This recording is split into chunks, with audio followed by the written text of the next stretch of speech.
Hello guys, this is प्रीति। शुरू करते हैं अपने आज के लेक्चर के साथ। ये हमारा ऑर्गेनोमेटेलिक केमिस्ट्री का 4th लेक्चर है। प्रीवियस लेक्चर में मेनली हमने फोकस किया था आईआर बैंड्स के ऊपर कि कौन सा मॉलिक्यूल, कौन सा कॉम्प्लेक्स कितने सीओ स्ट्रेचिंग बैंड्स दे रहा है आईआर स्पेक्ट्रम में। शुरू करते हैं आज के टॉपिक के साथ। यहाँ पे हम मेथड ऑफ प्रिपरेशन के साथ शुरू करेंगे। मेटल कार्बोनिल्स की डायरेक्ट मेथड ऑफ फॉर्मेशन देखेंगे। ठीक है, तो निकल, आयरन एंड कोबाल्ट डायरेक्ट अगर हम इनकी रिएक्शन कार्बन मोनोऑक्साइड के साथ कराएं, फाइनली डिवाइडेड निकल की रिएक्शन अगर डायरेक्टली हम कार्बन मोनोऑक्साइड के साथ कराएं तो आपको यहाँ पे निकल कार्बोनिल कॉम्प्लेक्स मिल जाएगा NiCO4। ठीक है, NiCO4। अब इसके ऊपर क्वेश्चन कैसे पूछे जा सकते हैं? आपको ये रिएक्शन दी हुई होगी, निकल कार्बन मोनोऑक्साइड के साथ रिएक्शन हो रही है और प्रोडक्ट क्या मिल रहा है, और प्रोडक्ट में कितने आईआर बैंड्स मिलेंगे, सीओ स्ट्रेचिंग बैंड्स कितने मिलेंगे आईआर स्पेक्ट्रम में, ये पूछा जा सकता है। तो इसका आपको स्ट्रक्चर पता होना चाहिए। हमें पता है इसकी ज्योमेट्री होती है टेट्राहेड्रल, टेट्राहेड्रल ज्योमेट्री है। और अगर टेट्राहेड्रल ज्योमेट्री होगी तो सबसे पहले तो हमें पॉइंट ग्रुप फाइंड आउट करना पड़ेगा। पॉइंट ग्रुप भी इसका टेट्राहेड्रल ही होगा। ठीक है, ये आ गया आपके पास ज्योमेट्री। पॉइंट ग्रुप भी टेट्राहेड्रल आ रहा है और टेट्राहेड्रल पॉइंट ग्रुप के लिए आपको आईआर बैंड मिलता है 1। आईआर बैंड मिलेगा 1। ठीक है, सो ये क्वेश्चन यहाँ से बन सकता है। अब नेक्स्ट हमने क्या किया, नेक्स्ट मेथड ऑफ प्रिपरेशन कर रहे हैं हम आयरन कार्बोनिल कॉम्प्लेक्स का। सो आयरन, डायरेक्टली आयरन की रिएक्शन हो रही है कार्बन मोनोऑक्साइड के साथ। यहाँ पे भी टेम्परेचर और प्रेशर की कंडीशन दी हुई होगी और यहाँ पे मिल जाएगा आपको FeCO5 कॉम्प्लेक्स। ठीक है, अब इसके ऊपर भी डिफरेंट क्वेश्चन बन सकते हैं। यहाँ पे सबसे पहले तो आपको स्ट्रक्चर पता होना चाहिए। इसका स्ट्रक्चर आ रहा है आपके पास Fe, trigonal bipyramidal, CO, CO, CO आ गया, CO आ गया एंड यहाँ पे CO आ गया।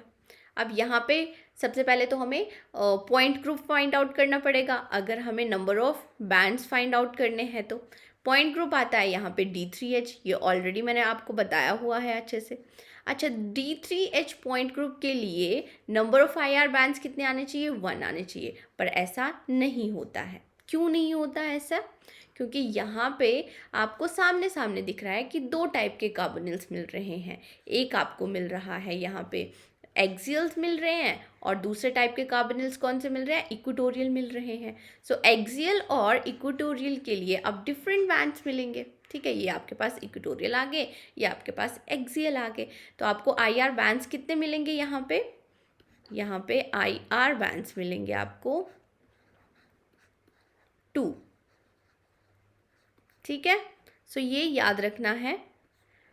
इसमें हमारा ट्रिक काम नहीं कर रहा है क्योंकि ये तो अब कॉमन सेंस की बात है कि देखो एक्सियल और इक्वेटोरियल 2 टाइप के आपको कार्बोनिल मिल रहे हैं, तो आईआर बैंड्स भी कितने मिलेंगे? 2 मिलेंगे। ठीक है, और क्वेश्चन क्या पूछा जा सकता है? C13 NMR स्पेक्ट्रम के ऊपर क्वेश्चन पूछा जा सकता है। तो यहाँ पे अगर हम देखें, सो C13 NMR अगर सिग्नल की बात करें हम, तो यहाँ पे भी आपको 2 टाइप के सिग्नल मिलेंगे एक्सियल और इक्वेटोरियल की वजह से। ठीक है, स्प्लिटिंग की बात भी कर सकते हैं। अगर सी एक्सियल के स्पेक्ट्रम की बात कर रहे हैं, सी एक्सियल, तो अब यहाँ पे ये कपल किसके साथ करेगा? डिकपल होगा 1 2 3 के साथ। ठीक है, सो यहाँ पे अगर हम फॉर्मूला लगाएं 2Ni+1, 2 एक्सियल की बात कर रहे हैं, डीकपल कर रहा है 1 2 3 के साथ, तो इंटू 3 आ जाएगी एन की वैल्यू। आई की वैल्यू 1/2 है। ठीक है, +1, सो यहाँ पे आपको क्वाड्रेट मिल जाएगा। ठीक है, और इक्वेटोरियल की भी बात कर लेते हैं यहाँ पे हम, सी इक्वेटोरियल की। अब सी इक्वेटोरियल किसके साथ डीकपल करेगा? ये 1 2 एक्सियल के साथ, तो 2 इंटू 2 इंटू आई की वैल्यू तो 1/2 होगी, +1, सो यहाँ पे आपको मिल जाएगा ट्रिपलेट।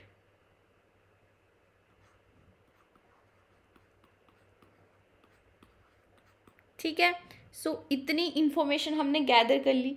देखो अब यहाँ पे मैं ये इस रिएक्शन को यहाँ पे भी फिनिश कर सकती थी, बट आपको देखना होगा कि और क्वेश्चन क्या बन सकते हैं यहाँ से, ठीक है। नेक्स्ट देखते हैं आप। Next direct method of formation किसकी हो रही है, कोबाल्ट कार्बोनिल कॉम्प्लेक्स की। और यहाँ पे आपको मिलेगा CO2, यहाँ पे आपको क्या कॉम्प्लेक्स मिलेगा, CO2CO8। टेम्परेचर और प्रेशर की कंडीशन दी हुई हैं। अब इसके स्ट्रक्चर के ऊपर क्वेश्चंस पूछे जा सकते हैं, ठीक है। यहाँ पे सबसे पहले तो आपको metal metal bonds find out करने पड़ेंगे, और हम इसके स्ट्रक्चर का कंपैरिजन Mn2CO10 के साथ करेंगे। क्यों करेंगे ये थोड़ी देर में पता चल जाएगा। अगर हम कंपैरिजन करके कोई चीज़ लिखते हैं ना अपने नोट्स में, तो वो ज़्यादा याद रहती है। सबसे पहले metal metal bonds find out करते हैं। एक तो मेटल मेटल बॉन्ड हम 18 इलेक्ट्रॉन रूल से भी फाइंड आउट कर सकते हैं, और एक मैंने आपको फॉर्मूला भी बताया था। फॉर्मूला क्या है, 18 × n minus total valence electron divided by 2। यहाँ पे n क्या है, number of central atom.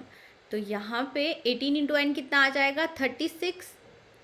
Mn atomic number होता है आपके पास 25, D में 5, S में 2, 7 वैलेंस इलेक्ट्रॉन, 7 × 2 14, 14 + 20, यहाँ पे 2 × 10 आएगा 20, डिवाइडेड बाय 2, 14 + 20 कितने आ गए, 34। सो 36 - 34, 2 डिवाइडेड बाय 2, 1 आ जाएगा। मेटल मेटल बॉन्ड कितने आ गए, 1 आ गए। यहाँ पे अगर हम फाइंड आउट करते हैं, सो अगेन फॉर्मूले में ही पुट करेंगे हम। 18 × 2 36 माइनस टोटल वैलेंस इलेक्ट्रॉन देखो अब, कोबाल्ट एटॉमिक नंबर 27, D में 7, S में 2, तो कितने इलेक्ट्रॉन्स हो गए, वैलेंस इलेक्ट्रॉन 9, 9 × 2 आ गया आपके पास 18, 18 + 16, 17 + 17 34 होता है, तो यहाँ पे भी 34 आएगा, डिवाइडेड बाय 2। तो मेटल मेटल बॉन्ड्स इसके केस में भी आपको 1 देखने को मिलेगा, ठीक है। अब स्ट्रक्चर ड्रॉ करते हैं। Mn2CO10 का स्ट्रक्चर तो ऑलरेडी मैंने प्रीवियस लेक्चर में आपको ड्रॉ करके भी दिखाया ही था। यहाँ पे आ जाएगा Mn। देखो अब मैंने प्रीवियस लेक्चर में फ्लो में क्या बोल दिया था कि MnCO5 ये सिर्फ डायमराइज होगा, यहाँ पे रिडक्शन नहीं होगी। तो यह एक इलेक्ट्रॉन गेन भी कर सकता है और डायमराइज भी हो सकता है, ठीक है। यहाँ पे आ गया आपके पास CO कितने हैं, 10। एक भी कार्बोनिल ब्रिजिंग पोजीशन पे नहीं होगा, इसमें सारे कार्बोनिल टर्मिनल ही मिलेंगे आपको इसके स्ट्रक्चर में। और कोऑर्डिनेशन नंबर तो आप इजीली फाइंड आउट कर सकते हो। एक Mn पे 5 CO हैं और एक मेटल मेटल बॉन्ड है, तो कोऑर्डिनेशन नंबर क्या आ गया यहाँ पे, 6। कोऑर्डिनेशन नंबर क्या आ गया यहाँ पे, 6। और इसका पॉइंट ग्रुप आता है आपके पास D4D। C4 एक्सिस यहाँ पे प्रिंसिपल एक्सिस मिलती है, डायहेड्रल प्लेन मिलेगा और पॉइंट ग्रुप आएगा D4D, ठीक है। इसकी कॉन्फर्मेशन स्टैगर्ड कॉन्फर्मेशन है। ये क्या है, स्टैगर्ड कॉन्फर्मेशन है। अब यहाँ पे देखो एक ट्रिक होता है कि जहाँ पे आपको स्टैगर्ड कॉन्फर्मेशन मिलेगी वहाँ पे डायहेड्रल प्लेन मिलता है, ठीक है। ये जो मेटल मेटल बॉन्ड है ये इजीली ब्रेक डाउन हो जाएगा और इसके बाद डिफरेंट रिएक्शंस हो सकती हैं। वो सारी रिएक्शंस हम कल के लेक्चर में देखेंगे। अब यहाँ पे आपको और क्या इन्फॉर्मेशन आप यहाँ पे लिख सकते हो कि ब्रिजिंग कार्बोनिल कितने हैं। ब्रिजिंग कार्बोनिल आपके पास यहाँ पे 0 मिल रहा है और टर्मिनल कार्बोनिल आपको मिल रहे हैं यहाँ पे, टर्मिनल कार्बोनिल 10, ठीक है। नेक्स्ट हम CO2CO8 का स्ट्रक्चर देखते हैं। CO मेटल मेटल बॉन्ड तो एक ही है। अब यहाँ पे कार्बोनिल आपको ब्रिज्ड कार्बोनिल भी मिलेंगे, ठीक है। अब कौन से स्ट्रक्चर में ब्रिज्ड कार्बोनिल मिलेंगे, कौन से स्ट्रक्चर में टर्मिनल कार्बोनिल ही मिलेंगे, ये आप किसी फॉर्मूले से नहीं निकाल सकते हो, ये आपको याद ही रखना पड़ेगा, ठीक है। सो यहाँ पे टर्मिनल कार्बोनिल हो गया आपके पास 6 एंड ब्रिज कार्बोनिल कितने हो गए आपके पास, यहाँ पे आगे ब्रिजिंग कार्बोनिल। नोट्स में लिखते जाओ ताकि आपको याद हो जाए। ब्रिजिंग कार्बोनिल हो गए आपके पास 2 एंड टर्मिनल कार्बोनिल हो गए टर्मिनल कार्बोनिल हो गए आपके पास यहाँ पे 6। ठीक है, और क्या पूछ सकते हैं, यहाँ से पूछ सकते हैं IR frequency stretching, CO stretching frequency के बारे में। सो ये तो टर्मिनल कार्बोनिल है, तो इनकी फ्रिक्वेंसी कितनी होगी, 2100 से लेके 1850 सेंटीमीटर इनवर्स तक। और 2 मेटल के साथ अगर कोई ब्रिजिंग में कार्बोनिल है तो उसकी फ्रिक्वेंसी आती है आपके पास 1860 से लेके 1700 सेंटीमीटर इनवर्स तक। ठीक है, अब यहाँ पे इस स्ट्रक्चर में हमें ब्रिजिंग लिगेंड मिल रहे हैं और इसमें नहीं मिल रहे हैं। ऐसा क्यों हो रहा है, कोबाल्ट का कोऑर्डिनेशन नंबर देखो 1 2 3 4 5 6, कोऑर्डिनेशन नंबर कितना आ रहा है, 6 आ रहा है। अगर हम यहाँ पे ब्रिजिंग कार्बोनिल फॉर्मेशन करने की कोशिश करें, ठीक है, यहाँ पे क्या हो रहा है कि सोचो कि ये वाला कार्बोनिल ब्रिजिंग पोजीशन पे है और यहाँ पे ये ब्रिज्ड कार्बोनिल मिल रहे हैं। ठीक है, तो कोऑर्डिनेशन नंबर कितना हो जाएगा, 1 2 3 4 5 6 7, 7 कोऑर्डिनेशन नंबर हो जाएगा। 5 ये हो गए, 1 2 3 4 5 6 एंड 7, 7 कोऑर्डिनेशन नंबर हो रहा है। स्टीरिक हिंड्रेंस इंक्रीज हो रही है। ठीक है, मतलब यहाँ पे जो ब्रिज्ड कार्बोनिल है वो अनस्टेबल होंगे। सो ये आगे, तो ये तो मैंने ऑलरेडी आपको बताया कि कितने ब्रिजिंग कार्बोनिल है किसी भी स्ट्रक्चर में, ये हम फाइंड आउट नहीं कर सकते। बट कहाँ पे ब्रिजिंग ज़्यादा होगी, कहाँ पे ब्रिजिंग कम होगी, ये हम आइडिया लगा सकते हैं। इसके लिए हम देखते हैं फैक्टर अफेक्टिंग ब्रिजिंग। ब्रिजिंग पे कौन कौन से फैक्टर्स इफेक्ट कर रहे हैं, एक तो मेटल स्मॉलर साइज़ का होना चाहिए। यहाँ पे देखो Mn और CO के बीच में कंपैरिजन हो रहा है, CO स्मॉलर साइज़ का है। और मेटल मेटल बॉन्ड डिस्टेंस कम होना चाहिए। ठीक है, मेटल मेटल बॉन्ड डिस्टेंस अगर कम होगा तो यहाँ पे जो ये एंगल आता है ये 90 डिग्री से कम होगा या 90 डिग्री के आसपास है। इस स्ट्रक्चर में ये एंगल 90 डिग्री के आसपास है। और अगर ये एंगल 90 डिग्री के आसपास आ रहा है तभी ब्रिज्ड कार्बोनिल स्टेबल होंगे। ठीक है, अगर मेटल मेटल के बीच में बॉन्ड इंक्रीज होता है, बॉन्ड इंक्रीज होता है, मान लो कि बॉन्ड इंक्रीज हो गया तो ये वाला एंगल भी इंक्रीज होगा। और 90 डिग्री से अगर ज़्यादा एंगल आता है तो ब्रिजिंग कार्बोनिल स्टेबल नहीं होते। ठीक है, स्टीरिंग क्राउडिंग कम होनी चाहिए ब्रिजिंग के लिए। और चौथा फैक्टर क्या है, प्रिंसिपल क्वांटम नंबर। अगर प्रिंसिपल क्वांटम नंबर इंक्रीज करता है तो ब्रिजिंग फॉर्मेशन की जो एबिलिटी है वो डिक्रीज होगी। अब ऐसा क्यों हो रहा है, प्रिंसिपल क्वांटम नंबर के इंक्रीज होते ही एटम का साइज इंक्रीज होगा, सेंट्रल एटम का। अगर साइज इंक्रीज होगा तो metal metal bond distance increase हो जाएगा, metal metal bond distance increase होगा तो ये बॉन्ड एंगल इंक्रीज होगा, मतलब जो ब्रिजिंग कार्बोनिल है वो स्टेबल नहीं होंगे। ठीक है, तो मेन आपको क्या याद रखनी है, साइज और मेटल मेटल का डिस्टेंस। अब यहाँ पे इनके लिए तो हमने एग्जाम्पल देख लिया, प्रिंसिपल क्वांटम नंबर के लिए देखते हैं। अब यहाँ पे इनके स्ट्रक्चर्स ड्रॉ करके देखते हैं दोनों के। सबसे पहले तो metal metal bonds find out करेंगे हम। मेटल मेटल बॉन्ड्स 18 × 3 54 होगा, माइनस अब टोटल वैलेंस इलेक्ट्रॉन काउंट करो, D6 मतलब 8 वैलेंस इलेक्ट्रॉन, 8 × 3 24, 24 + 24 48 आ गया यहाँ पे। 48 डिवाइडेड बाई 2, 54 - 48 डिवाइडेड बाई 2 कितना आता है, अब ये होता है आपके पास 6 divided by 2 3। Metal metal bonds कितने आ गए, 3 आ गए। अब यहाँ पे भी देखो ये सेम ही ग्रुप के एलिमेंट है, फिर रोज सिर्फ इनका प्रिंसिपल क्वांटम नंबर इंक्रीज हो रहा है यहाँ पे।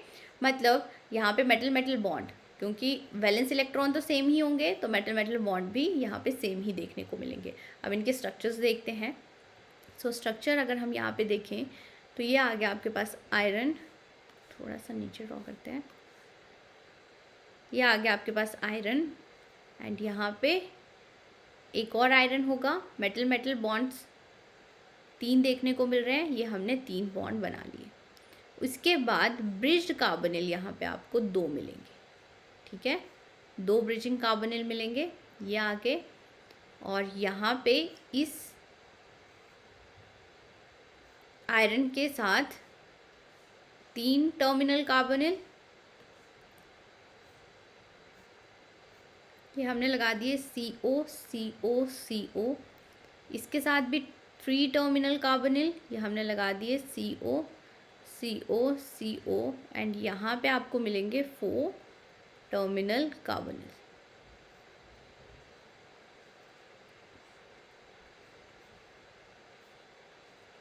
ठीक है।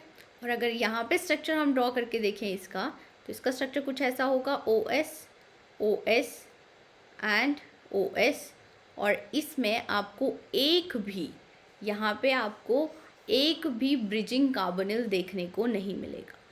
ठीक है, OS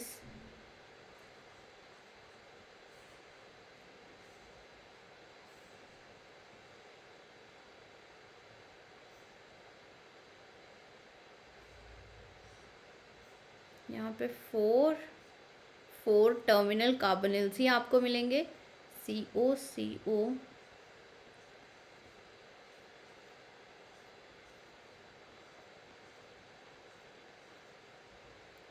सो मेन जो आपको बात क्या याद रखनी है, टर्मिनल कार्बोनिल कितने हैं, बस ये ज़्यादातर आपको याद रखने होंगे, और ब्रिजिंग कार्बोनिल कितने हैं ये याद रखने होंगे। ठीक है, सो ये आ गया इसका स्ट्रक्चर। जैसे जैसे प्रिंसिपल क्वांटम नंबर इंक्रीज हो रहा है वैसे वैसे ब्रिजिंग डिक्रीज होगी। यहाँ पे आपको 2 ब्रिज्ड कार्बोनिल मिल रहे हैं, ब्रिजिंग कार्बोनिल आया आपके पास 2, और इसके केस में 0 आएगा। नेक्स्ट अब हम मेटल बॉन्ड्स फाइंड आउट करते हैं। ये लो न्यूक्लियर कार्बोनिल क्लस्टर्स आपके पास दिए हुए हैं, तो ये तो ऑलरेडी मैंने आपको इसका स्ट्रक्चर बताया हुआ है, और MNTCRE ये भी एक ही ग्रुप के एलिमेंट हैं, इन सब का स्ट्रक्चर भी सेम होगा। ठीक है, यहाँ पे तो इसी में ब्रिजिंग नहीं मिल रही थी, तो इसके बाद तो क्वांटम नंबर इंक्रीज हो रहा है, तब तो ब्रिजिंग नहीं मिलेगी। ब्रिजिंग कार्बोनिल आपको यहाँ पे 0 मिलेंगे, और बाकी सारे जो कार्बोनिल हैं वो टर्मिनल पोजीशन पे ही मिलेंगे। इन तीनों के स्ट्रक्चर सेम हैं, बस आपको यही याद रखना है यहाँ पे। ठीक है, नेक्स्ट अब एग्जांपल लेते हैं CO2 CO8। ये ऑलरेडी हम कर चुके हैं, बट यहाँ पे थोड़ी सी इन्फॉर्मेशन है और जो आप गैदर कर सकते हो। सबसे पहले तो जल्दी से इसका स्ट्रक्चर ड्रॉ कर लेते हैं। CO मेटल बॉन्ड कितना है यहाँ पे, एक ही था। ब्रिजिंग कार्बोनिल आपको 2 मिल रहे थे यहाँ पे, बाकी 1 2 3 ये आ गया आपके पास टर्मिनल कार्बोनिल। अब यहाँ पे हम देखेंगे ये जो स्ट्रक्चर है इसका, ये सॉलिड फेस में है। ये स्ट्रक्चर किस में है, सॉलिड फेस में है, तो ये भी लिख लो।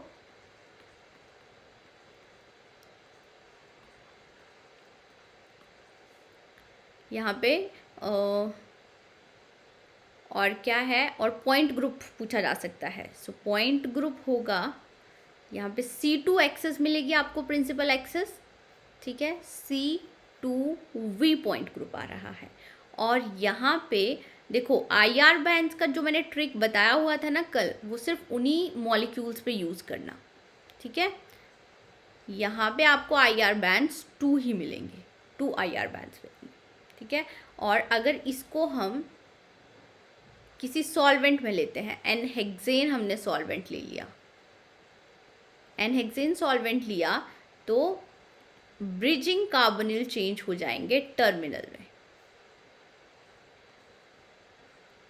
ठीक है, यहाँ पे क्या मिलेंगे आपको, सिर्फ टर्मिनल कार्बोनिल ही मिलेंगे। CO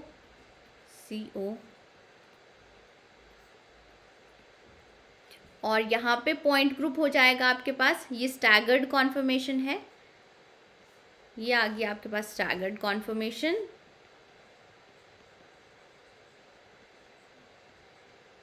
और स्टैगर्ड कॉन्फर्मेशन में डायहेड्रल प्लेन मिलेगा, D3D यहाँ पे इसका पॉइंट ग्रुप होता है। ठीक है, और IR बैंड यहाँ पे आपको एक ही मिलेगा, IR band is equal to 1। Bridging carbonyl यहाँ पे कितने हैं, 2, और टर्मिनल कितने हैं, 6। यहाँ पे ब्रिजिंग कार्बोनिल 0 है और टर्मिनल कार्बोनिल 8 है। ठीक है, ये बात देखनी होगी। अब नेक्स्ट देखते हैं हम Fe2CO9, ये आ गया आपके पास। अब अगर सबसे पहले तो मेटल बॉन्ड्स फाइंड आउट करते हैं। ठीक है, मेटल बॉन्ड्स, ये आ गया आपके पास 36 माइनस आयरन D8, 8 × 2 16, और 16, और यहाँ पे आ जाएगा आपके पास ये 18, 16 18 17 17 34 डिवाइडेड बाय 2। मेटल बॉन्ड यहाँ पे एक ही होगा। ठीक है, ये हमने मेटल मेटल बॉन्ड निकाल लिया। सो स्ट्रक्चर देखते हैं। स्ट्रक्चर अब इसका Fe यहाँ पे आपको 3 कार्बोनिल ब्रिज्ड कार्बोनिल मिलते हैं, ठीक है। 3 कार्बोनिल ब्रिज्ड कार्बोनिल मिलेंगे और बाकी कितने बचे 6। तो यहाँ पे हमने ये 6 लगा दिए, 3 इस पे एंड 3 इस पे। CO CO एंड CO, ठीक है। तो अगेन इसमें भी आपको ब्रिजिंग कार्बोनिल लिखने होंगे। सबसे पहले कार्बोनिल आ गए आपके पास 3 और टर्मिनल कार्बोनिल आ गए 6, ठीक है। और पॉइंट ग्रुप, यहाँ पे आपको पॉइंट ग्रुप मिलेगा D3H। C3 एक्सिस, आपको यहाँ पे C3 एक्सिस मिलेगी, प्रिंसिपल एक्सिस, और यहाँ पे हॉरिजॉन्टल प्लेन भी मिलेगा। C2 एक्सिस भी मिल रही है, C3 यहाँ पे आपको C2 एक्सिस भी मिल रही है, सब्सिडरी एक्सिस भी मिल रही है। तो ये आ गया आपके पास हॉरिजॉन्टल प्लेन, ठीक है।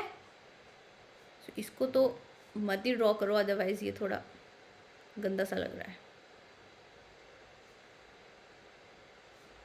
मेटल मेटल बॉन्ड लिख दो यहाँ पे, D3H पॉइंट ग्रुप आ गया आपके पास। अब नेक्स्ट देखते हैं। तो ये अब हम सेम ही ग्रुप के एलिमेंट ले रहे हैं, Fe2CO9 लिया। अब हम Ru2CO9 लेंगे, ठीक है। FeRuOS, इनका स्ट्रक्चर देखते हैं। इसके और इसके स्ट्रक्चर में वेरिएशन क्या आएगी वो देखते हैं। प्रिंसिपल क्वांटम नंबर इंक्रीज हो रहा है, मतलब कुछ ना कुछ वेरिएशन तो आनी चाहिए।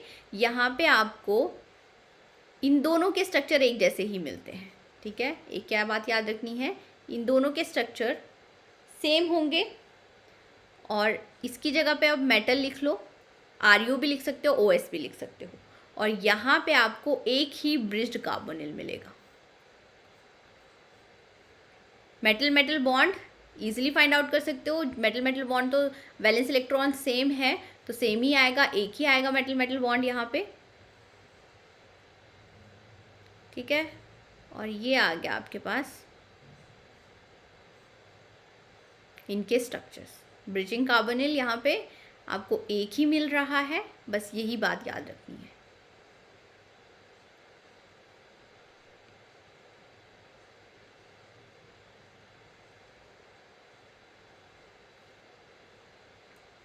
मेटल मेटल बॉन्ड कितने हैं, एक है। ब्रिजिंग कार्बोनिल कितने हैं, μ2CO कितने हैं, एक है। नेक्स्ट मॉलिक्यूल्स देखते हैं।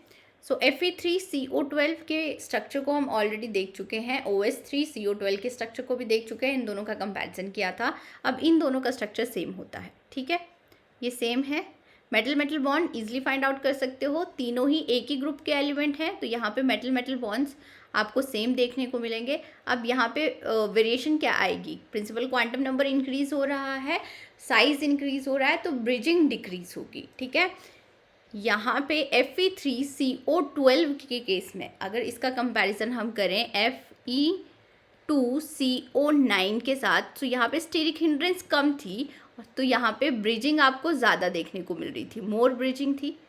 मोर ब्रिजिंग मतलब मोर ब्रिज्ड कार्बोनिल होंगे। यहाँ पे इसके केस में 3 ब्रिज्ड कार्बोनिल देखने को मिल रहे थे, और Fe3CO12 के केस में आपको 2 ब्रिजिंग कार्बोनिल्स देखने को मिलेंगे। बाकी सारे क्या होंगे, टर्मिनल कार्बोनिल्स, ठीक है। पॉइंट ग्रुप यहाँ पे C2V पॉइंट ग्रुप आता है। यहाँ पे अगर हम बात करें, इनके स्ट्रक्चर्स की बात करें, Ru3CO12 OS3CO12, सो यहाँ पे प्रिंसिपल क्वांटम नंबर इंक्रीज हो रहा है, और यहाँ पे आपको एक भी ब्रिज्ड कार्बोनिल देखने को नहीं मिलेगा, ठीक है। ब्रिज्ड कार्बोनिल कितने हैं, 0 हैं, सारे ही आपके पास टर्मिनल कार्बोनिल हैं। सो ये हमने स्ट्रक्चर देख लिया। अब यहाँ पे और क्वेश्चन क्या बन सकते हैं, Fe3CO12 के ऊपर और क्वेश्चंस यहाँ पे बन सकते हैं, ठीक है। सो आपको यहाँ पे क्या देखना होगा, यहाँ पे अगर हम देखें कि इमेजिनरी प्लेन पास करके देखो, ये हमने पास किया इमेजिनरी प्लेन, ठीक है। अब ये इसको रिफ्लेक्ट कर रहा है, ये इसको, ये इसको, ये इसको, ऐसे रिफ्लेक्ट कर रहे हैं आपस में ये, ठीक है। और अगर हम यहाँ पे 1 2 3 4 5 6, सो 6 आपको C13 NMR सिग्नल मिल सकते हैं यहाँ पे, ये इसको रिफ्लेक्ट कर रहा है, यहाँ पे आप हमें सिमेट्री मिल रही है, इक्वल हाफ्स में ये डिवाइड हो रहे हैं, तो ये इसके जैसा होगा, ये इसके जैसा होगा, ये इसके जैसा होगा, ठीक है। तो C13 NMR स्पेक्ट्रम के ऊपर क्वेश्चन पूछे जा सकते हैं। कितने सिग्नल मिलेंगे आपको? 6 सिग्नल्स मिलेंगे। और IR बैंड्स भी कितने मिलेंगे? 6 IR बैंड्स ही आपको देखने को मिलेंगे। अब इसके बाद एक और यहाँ से क्वेश्चन बनता है मोसबार स्पेक्ट्रोस्कोपी के ऊपर। आयरन, हमें पता है कि आयरन क्या होता है? मोसबार एक्टिव न्यूक्लियाई है। तो यहाँ पे हमें कितने सिग्नल मिलेंगे मोसबार स्पेक्ट्रोस्कोपी में, ये भी फाइंड आउट करना पड़ेगा। अब ये वाले आयरन को देखो 1 2 3 4 5 6, यहाँ पे कोऑर्डिनेशन नंबर आ रहा है आपके पास 6, ठीक है। ये वाला आयरन देखते हैं 1 2 3 4 5 6 7, यहाँ पे कोऑर्डिनेशन नंबर क्या आ रहा है? 7, और यहाँ पे भी कोऑर्डिनेशन नंबर आ रहा है आपके पास 7। ये दोनों आयरन एक दूसरे को रिफ्लेक्ट कर रहे हैं, इन दोनों का एनवायरनमेंट सेम है, इसका एनवायरनमेंट डिफरेंट है। तो मोसबार स्पेक्ट्रोस्कोपी में आपको कितने सिग्नल्स मिलेंगे? यहाँ पे 2 सिग्नल्स मिलेंगे, ठीक है। ये सारी इन्फॉर्मेशन हमने यहाँ से गैदर कर ली। पॉइंट ग्रुप आ गया आपके पास C2b, ये भी हमने देख लिया। अब इसके बाद ये आपके पास सॉलिड फेस में है, ये क्या है? सॉलिड फेस में है। और अब स्ट्रक्चर सॉल्यूशन में कैसा मिलेगा आपको, कि टेम्परेचर को इंक्रीज़ किया जाए या फिर किसी सॉल्वेंट में डाल दिया जाए। सो यहाँ पे क्या होगा? ये जो ब्रिज्ड कार्बोनिल है ये टर्मिनल में चेंज हो जाएंगे, ये ऑलरेडी हम देख चुके हैं, ठीक है। जैसे हमने CO2 और CO8 का स्ट्रक्चर देखा था, वैसे ही यहाँ पे होगा। अब आयरन आपके पास यहाँ पे क्या आ जाएंगे? आयरन आयरन बॉन्ड तो सेम ही रहेंगे, मेटल मेटल बॉन्ड तो सेम ही रहेंगे। 3 मेटल मेटल बॉन्ड ये हमने लगा दिए, 3 मेटल मेटल बॉन्ड, ठीक है। इसके बाद क्या होगा कि ब्रिजिंग कार्बोनिल चेंज हो गए हैं। सो यहाँ पे आपको ब्रिजिंग कार्बोनिल तो एक भी नहीं मिलेगा, हर आयरन के ऊपर 4 CO मिलेंगे लिगेंड, ठीक है। यहाँ पे भी लाइकवाइज आपको 4 CO ही मिलेंगे। ये आ गया, ये आ गया, ये आ गया, यहाँ पे भी आपको सेम CO, यहाँ पे भी CO।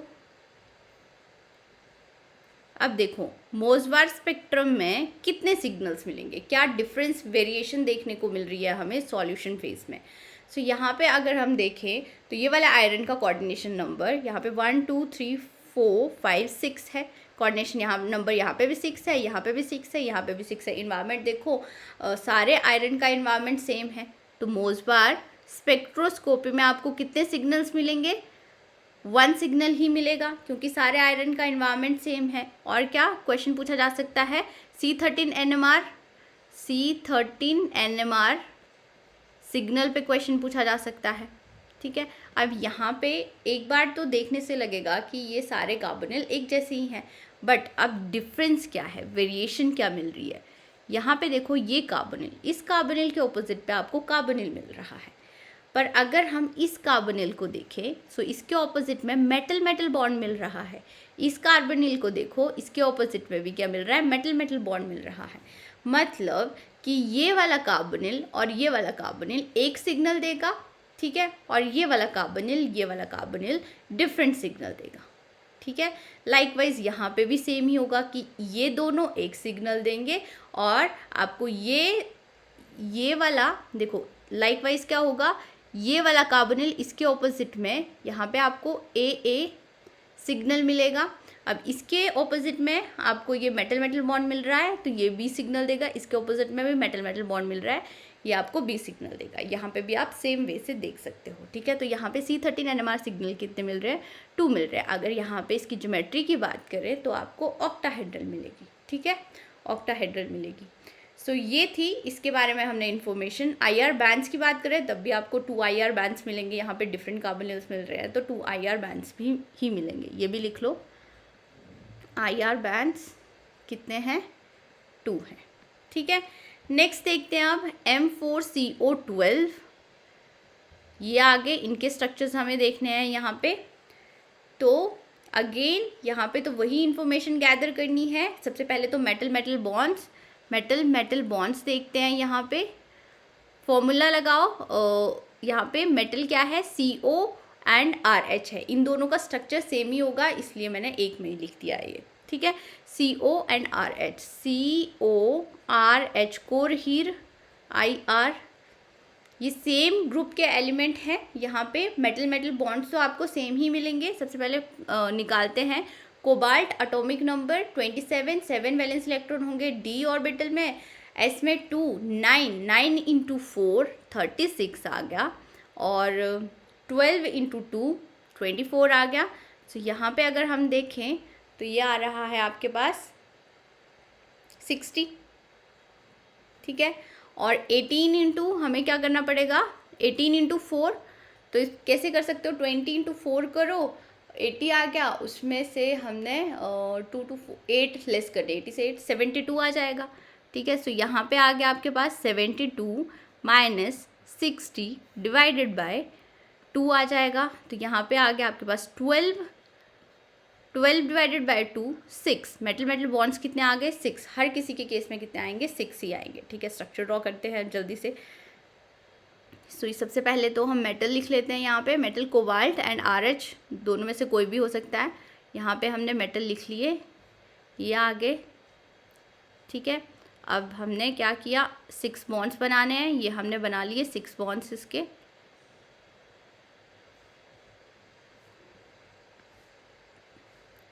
ये आ गया आपके पास 6 बॉन्ड्स। उसके बाद हम ब्रिजिंग कार्बोनिल देखते हैं। सो एक ब्रिज्ड कार्बोनिल आपको यहाँ पे मिलेगा, एक ब्रिज्ड कार्बोनिल यहाँ पे आ गया, एंड यहाँ पे भी आएगा एक ब्रिज्ड कार्बोनिल। 3 ब्रिज्ड कार्बोनिल मिलेंगे यहाँ पे, ठीक है। और बाकी यहाँ पे अब 1 2 3 12 लगाने हैं ना, तो यहाँ पे CO CO CO आ जाएगा, ठीक है। यहाँ पे 2 CO CO आ गए, और यहाँ पे भी 2 CO एंड CO आ गए, ठीक है। मैं क्या करती हूँ, ब्रिज्ड वालों को डिफरेंट पेन से लिख लेती हूँ। ये आ गए ब्रिज्ड कार्बोनिल। ब्रिज्ड कार्बोनिल कितने मिल रहे हैं आप, यहाँ पे 3 मिल रहे हैं, ठीक है। और टर्मिनल कार्बोनिल कितने हैं, टर्मिनल 1 2 3 4 5 6 7 7 और 3 तो 10 ही आया, कुछ तो गलत किया। अच्छा यहाँ पे भी होगा, यहाँ पे भी होंगे CO CO 12 कंप्लीट हो गए अब, ठीक है। सो यहाँ पे लिख लो ब्रिजिंग कार्बोनिल ब्रिजिंग CO आपके पास यहाँ पे आए 3, और टर्मिनल आए 1 2 3 4 5 6 7 8 9, ठीक है। अब इसका स्ट्रक्चर देख रहे हैं, प्रिंसिपल क्वांटम नंबर यहाँ पे इंक्रीज हो रहा है। अगर प्रिंसिपल क्वांटम नंबर इंक्रीज होगा तो ब्रिजिंग डिक्रीज होगी, और यहाँ पे आपको एक भी ब्रिज्ड कार्बोनिल नहीं देखने को मिलेगा, ठीक है। मैं बार बार बता रही हूँ कि ब्रिजिंग कार्बोनिल निकालने के लिए कोई फॉर्मूला नहीं है, ये आपको याद ही रखने पड़ेंगे। जितनी प्रैक्टिस करोगे उतनी जल्दी आपको याद हो जाएंगे ये, ठीक है। मेटल मेटल बॉन्ड तो यहाँ पे सेम ही रहेंगे 6, ये हमने 6 लगा दिए। बाकी आप देखो पर IR पे, पर मेटल पे कितने लगेंगे, यहाँ पे 4 मेटल है तो 3 3 CO लगा दो, 12 कंप्लीट करने हैं हमें। ये आ गया इसका स्ट्रक्चर, ठीक है। तो आप क्या करना, एक चार्ट बना लेना, अपनी स्टडी टेबल के पास एक चार्ट बना के रख लेना। वहाँ पे सिर्फ ये लिखना कि जैसे Fe2CO9 में कितने ब्रिजिंग कार्बोनिल हैं, Ru2CO9 में कितने हैं, OS2CO9 में कितने हैं, उसके बाद लिख लिया Fe3CO12 में कितने हैं, ठीक है। ऐसे आप एक चार्ट सा बना के रख लेना। यहाँ पे ब्रिजिंग कार्बोनिल 0 है। नेक्स्ट टॉपिक आता है covalent bond classification method, LXZ notation भी इसको बोलते हैं। अब ये वाले मेथड से आज तक कोई क्वेश्चन बना नहीं है, बट आपकी रेफरेंस बुक में ये मेथड दिया हुआ है, और रेफरेंस बुक्स की एक्सरसाइज में इससे रिलेटेड क्वेश्चन भी है, मतलब क्वेश्चन बनने के चांसेस हैं। इसीलिए ये टॉपिक देखते हैं, बहुत ही ईजी टॉपिक है और 5 मिनट में आप इसको समझ लोगे, ठीक है। Covalent bond classification method organometallic chemistry में यूज़ होता है। अगर हम कोऑर्डिनेशन केमिस्ट्री की बात करें तो वहाँ पे बहुत ही सिंपल लिगेंड यूज़ होते हैं, जैसे क्लोरीन हो गया, अमोनिया हो गया, वाटर हो गया, या फिर फ्लोराइड, ब्रोमाइड, ऐसे लिगेंड्स यूज़ होते हैं, सिंपल लिगेंड यूज़ होते हैं, COCN। तो बट ऑर्गेनोमेटालिक केमिस्ट्री में जैसे आपके पास C7H7 कॉम्प्लेक्स लिगेंड यूज़ होते हैं। यहाँ पे फॉर्मल चार्ज -1 भी आ सकता है, +1 भी आ सकता है, -3 भी आ सकता है। तो यहाँ पे मेटल की ऑक्सीडेशन स्टेट वाला कॉन्सेप्ट तो काम का ही नहीं रहा, ठीक है। तो इसीलिए यहाँ पे हमें कोवलेंट बॉन्ड क्लासिफिकेशन मेथड देखना होगा। बेसिकली हम लीगेंड बॉन्ड नंबर यहाँ से फाइंड आउट करते हैं। अब ये लीगेंड बॉन्ड नंबर क्या होता है थोड़ी देर में हम देखेंगे। एग्जाम्पल देख लेते हैं। जैसे आपके पास फेरोसिन दिया हुआ है और क्वेश्चन पूछा हुआ है कि इसका लीगेंड बॉन्ड नंबर क्या होगा। तो लीगेंड बॉन्ड नंबर क्या होगा इसका, हम सोचेंगे हेप्टासिटी 5 है, यहाँ पे भी हेप्टासिटी 5 है, तो लीगेंड बॉन्ड नंबर 10 हो सकता है, but incorrect. Ligand bond number 2 हो सकता है, but incorrect. Ligand bond number find out करने के लिए आपको लिखनी पड़ेगी इक्विवेलेंट न्यूट्रल क्लास। अब ये इक्विवेलेंट न्यूट्रल क्लास क्या होती है ये हम देखते हैं। इसके लिए कुछ नोटेशंस यूज़ करते हैं, LXZ नोटेशंस यूज़ करते हैं। L नोटेशन यूज़ होती है 2 इलेक्ट्रॉन डोनर लिगेंड के लिए, जैसे अमोनिया हो गया आपके पास, वाटर हो गया आपके पास, या फिर CO हो गया, या फिर मेटल के साथ कुछ ऐसा है, ठीक है। 1 इलेक्ट्रॉन डोनर के लिए X यूज़ होगा, जैसे Cl हो गया, Br हो गया, फिर H हो गया, या फिर R हो गया, ठीक है, या फिर OH हो गया। इसके लिए क्या यूज़ करेंगे हम, X यूज़ करेंगे। Z यूज़ होता है 2 इलेक्ट्रॉन एक्सेप्टर के लिए। इसमें लुईस एसिड बेसिकली आते हैं, BX3 आएगा या फिर AlR3 आ जाएगा, ठीक है। अब ये तो हमने 2 इलेक्ट्रॉन डोनर के लिए देख लिया, बट क्या होगा कि अगर आपके पास कुछ ऐसा हो, नीटा 4 का क्या मतलब है, इसको अब 2+2 लिख सकते हैं हम। मतलब इसके लिए क्या यूज़ हो सकता है, L2 यूज़ हो सकता है, इसके लिए यूज़ होगा L2, ठीक है। नीटा 6 के लिए यूज़ होगा L3। और अगर आपके पास नीटा 5 दिया होगा, नीटा 5 के केस में क्या है, 2 है, +2 है, +1 है, तो इसके लिए एक लिगेंड एंड X। इसके लिए क्या नोटेशन यूज़ होगी, L2X। अब यहाँ पे हम देखो लिगेंड बॉन्ड नंबर काउंट कर सकते हैं। ये नीटा 5 है, L2X होगा यहाँ पे, ये भी नीटा 5 है तो यहाँ पे भी L2X होगा, ठीक है। अब यहाँ पे आप इसकी नोटेशन कैसे लिख सकते हो, मेटल L2X का होल 2। अब यहाँ पे ML4X2 लिख सकते हो। ये आ गया आपके पास इक्विवेलेंट न्यूट्रल क्लास। ये क्या आ गई, इक्विवेलेंट न्यूट्रल क्लास। और यहाँ से अब इजीली आप लिगेंड बॉन्ड नंबर काउंट कर सकते हो। ये कितना आ गया, 6। लिगेंड बॉन्ड नंबर कितना आ गया, 6 आ गया, ठीक है। ये कर लिया हमने। सो ये कुछ एग्जांपल्स लिए हुए हैं। इसकी इक्विवेलेंट न्यूट्रल क्लास लिखते हैं सबसे पहले। तो मेटल लिख लो। अब ये 2 इलेक्ट्रॉन डोनर है तो डायरेक्टली यहाँ पे L लिखेंगे, L के बाद 5। यहाँ पे भी देखो CO अगेन 2 इलेक्ट्रॉन डोनर है, L6 आ गया। यहाँ पे मेटल लिख दो, ये लिख दिया। अब CO3 2 इलेक्ट्रॉन डोनर है, L3 लिख दिया। ये भी 2 इलेक्ट्रॉन डोनर है, L3 लिख दिया। तो इसको कैसे लिख सकते हो आप, ML6। ये आ गई इक्विवेलेंट न्यूट्रल क्लास। ये तो हमने बहुत ही सिंपल से एग्जांपल लिए। अब क्या होगा कि पूरे कॉम्प्लेक्स के ऊपर पॉजिटिव चार्ज है या नेगेटिव चार्ज है, उसके केस में क्या करोगे, उस केस में क्या करोगे, अगर L पॉजिटिव होगा, L क्या होता है, 2 इलेक्ट्रॉन डोनर स्पीसीज के लिए हम L यूज़ करते हैं। पॉजिटिव आ गया मतलब 1 इलेक्ट्रॉन डोनर होगा, तो इसको कैसे रिप्रेजेंट कर सकते हो आप, X से। न्यूट्रल इक्विवेलेंट न्यूट्रल क्लास का क्या मतलब है, अब हमें चार्ज नहीं चाहिए, X पॉजिटिव है तो इसको किससे इसकी नोटेशन क्या होगी, Z होगी। एक भी इलेक्ट्रॉन नहीं बचा मतलब एक्सेप्टर होगा, ठीक है। L नेगेटिव है, 2 तो इसके पास ऑलरेडी थे, एक और आ गया तो इसको क्या लिख सकते हैं हम, LX लिख सकते हैं। X नेगेटिव है तो इसके पास ऑलरेडी एक था, एक और आ गया तो इसको कैसे लिखेंगे हम, L से लिखेंगे। मोस्टली कॉम्प्लेक्स में आपको यूज़ होने वाली क्या चीज़ें होंगी, एक अगर पॉजिटिव साइन आपको सबसे पहले किसके ऊपर लगाना होगा, L के ऊपर लगाना होगा, और नेगेटिव साइन किसके ऊपर लगाना होगा, X के ऊपर लगाना होगा, ठीक है। क्वेश्चन देखेंगे, सॉल्व करेंगे और अच्छे से समझ में आ जाएगा। यहाँ पे हमें equivalent neutral class find out करनी है और लिगेंड बॉन्ड नंबर आप इजीली फाइंड आउट कर सकते हो। तो ये मेटल है, ये हमने मेटल लिख लिया, ठीक है। एक्स है, X4 है, 1 इलेक्ट्रॉन डोनर है तो X होगा, ये हमने 4 लिख लिया, ठीक है। और यहाँ पे क्या आ जाएगा, -2 आ जाएगा। अब इसको और कैसे लिख सकते हो आप, MX2 वैसे ही रहने दो, एक X के ऊपर नेगेटिव, दूसरे X के ऊपर भी नेगेटिव, ऐसे लिख सकते हैं हम।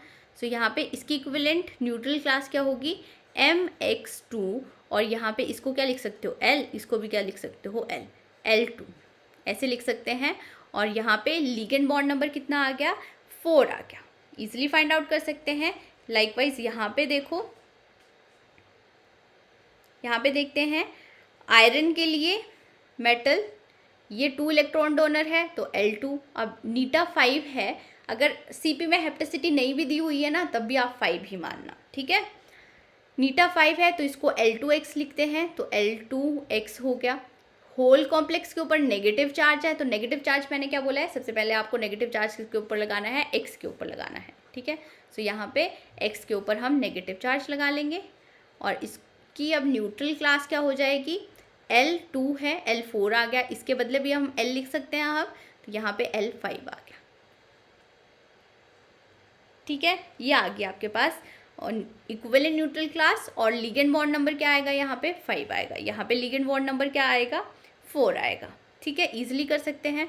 अब जो आपकी रेफरेंस बुक है उसमें क्वेश्चन कैसे दिया हुआ है, determine the equivalent neutral class by covalent bond classification method, ठीक है। अब यहाँ पे देखो M है, CO के लिए L3, नीटा 5 के लिए हम L2X यूज़ करते हैं, और होल नेगेटिव है तो ये हमने लिख दिया। अब नेगेटिव चार्ज तो हमें चाहिए नहीं, हमें न्यूट्रल क्लास लिखनी है, तो L2 है, नेगेटिव हम किसके ऊपर लगाएंगे, X के ऊपर लगाएंगे, ये नेगेटिव आ गया, ठीक है। तो यहाँ पे आ जाएगा M, L3, L2, L आ गया, मतलब ML6 आ जाएगा यहाँ पे ML6, ठीक है। और लिगेंड आपके पास बॉन्ड नंबर कितना आ गया, 6 आ गया।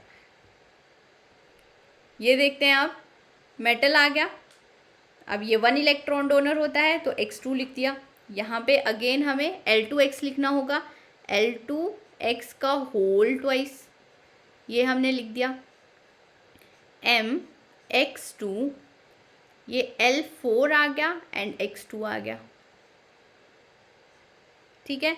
तो इसको क्या लिखेंगे, MX4 L4। अब यहाँ पे एक गलती नहीं करनी है, मैंने क्या किया था कि X4 को मैंने फिर से चेंज कर दिया, X4 को हम क्या लिख सकते हैं, L2 लिख सकते हैं, ऐसा नहीं करना है, ठीक है। हमें neutral class, equivalent neutral class लिखनी है। यहाँ तक आ गई आपके पास इक्विवेलेंट न्यूट्रल क्लास, तो यहीं पे क्वेश्चन खत्म हो जाएगा। और यहाँ पे लिगेंड बॉन्ड नंबर आएगा आपके पास 8, 4 + 4 8 आ गया। लिगेंड बॉन्ड नंबर के अलावा हम क्या फाइंड आउट कर सकते हैं और क्या एप्लीकेशंस हैं वो भी हम देख लेते हैं। ये ज़्यादा इतनी इंपॉर्टेंट नहीं है बट आप देख सकते हो, फॉर्मूले एक बार देख लो। इलेक्ट्रॉन काउंट हम फाइंड आउट कर सकते हैं, वैलेंस नंबर फाइंड आउट कर सकते हैं, इसको ऑक्सीडेशन स्टेट भी बोलते हैं। लिगेंड बॉन्ड नंबर तो हम फाइंड आउट कर सकते हैं, साथ में DN इलेक्ट्रॉनिक कॉन्फ़िगरेशन भी फाइंड आउट कर सकते हैं। इलेक्ट्रॉन काउंट के लिए आप फॉर्मूला लिखोगे M + 2L + X, ठीक है। ऑक्सीडेशन स्टेट के लिए फॉर्मूला लिखोगे X + 2Z, और लिगेंड बॉन्ड नंबर के लिए जो ज़्यादातर यूज़ होता है उसके लिए फॉर्मूला लिखोगे L + X + Z, और यहाँ पे इसकी electronic configuration DN electronic configuration के लिए लिखोगे M - वैलेंस नंबर, ठीक है। तो ये हम यूज़ नहीं करते हैं, ज़्यादातर यूज़ जो होगा ये वाला या फिर ये वाला होगा, ठीक है। सो इसके लिए तो फॉर्मूला याद रखने की ज़रूरत भी नहीं है। देख लेते हैं एक क्वेश्चन हम सॉल्व करके इन मतलब ये सारे फॉर्मूले यूज़ कर लेते हैं इस क्वेश्चन के ऊपर। यहाँ पे सबसे पहले न्यूट्रल इक्विवेलेंट न्यूट्रल क्लास लिखते हैं। ये आ गया आपके पास M, L2X है तो L4 आ जाएगा एंड X2 आ जाएगा, ठीक है। अब सबसे पहले हम इलेक्ट्रॉन काउंट देख लेते हैं, इसको इलेक्ट्रॉन नंबर से डिनोट किया हुआ है, EN से डिनोट किया हुआ है यहाँ पे। मेटल, मेटल के पास कितने वैलेंस इलेक्ट्रॉन हैं? 8 होंगे, 8 आ गए, ठीक है। और उसके बाद 2l, l क्या है यहाँ पे? l 4 है, तो 2 इंटू 4 आ जाएगा आपके पास, प्लस x2, यहाँ पे x कितना है? 2 है, तो यहाँ पे हमने क्या लिख दिया? 2। सो ये क्या आ गया आपके पास? इसको जब सॉल्व करोगे 18, सो इलेक्ट्रॉन काउंट क्या आ गया? 18, ठीक है। उसके बाद हम oxidation state Vn find out कर सकते हैं।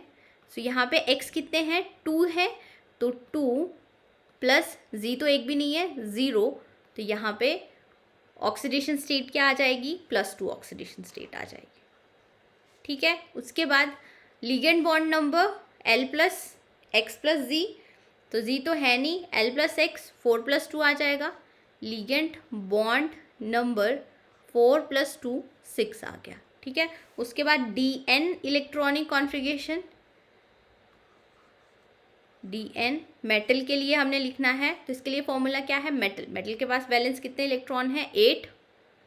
8 वैलेंस इलेक्ट्रॉन होते हैं, ठीक है। और Vn कितना आ रहा है आपके पास? 2 आ रहा है, तो -2, मतलब इस मेटल में D6 इलेक्ट्रॉनिक कॉन्फ़िगरेशन है, ठीक है।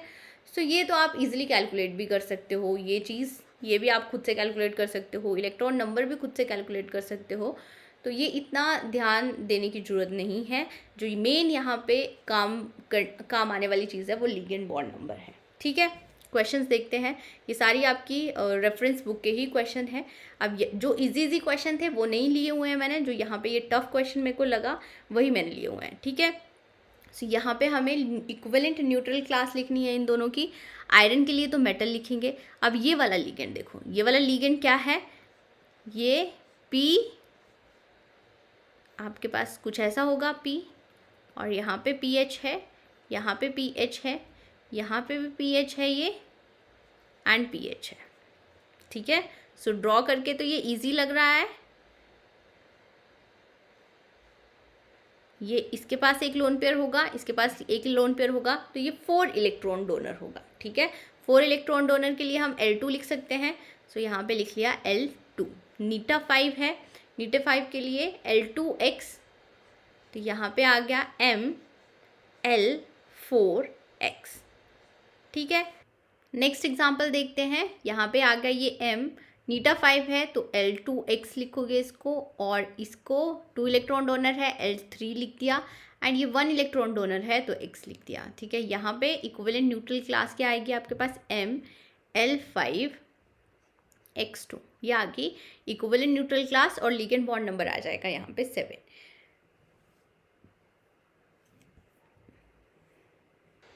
इस लेक्चर को मैं यहीं पे फिनिश कर रही हूँ। आई होप आपको लेक्चर अच्छा लगा हो। Do share, subscribe and like my channel. Next lecture में हम बहुत ही इंपॉर्टेंट टॉपिक करने वाले हैं। एक तो रिएक्शंस, जिनके ऊपर 4 या 5 मार्क्स का क्वेश्चन आपसे बनता ही बनता है, और एक हम आइसोलोबी प्रिंसिपल करेंगे जिससे 2 मार्क्स का क्वेश्चन बनने के चांसेस होते हैं। Thank you guys.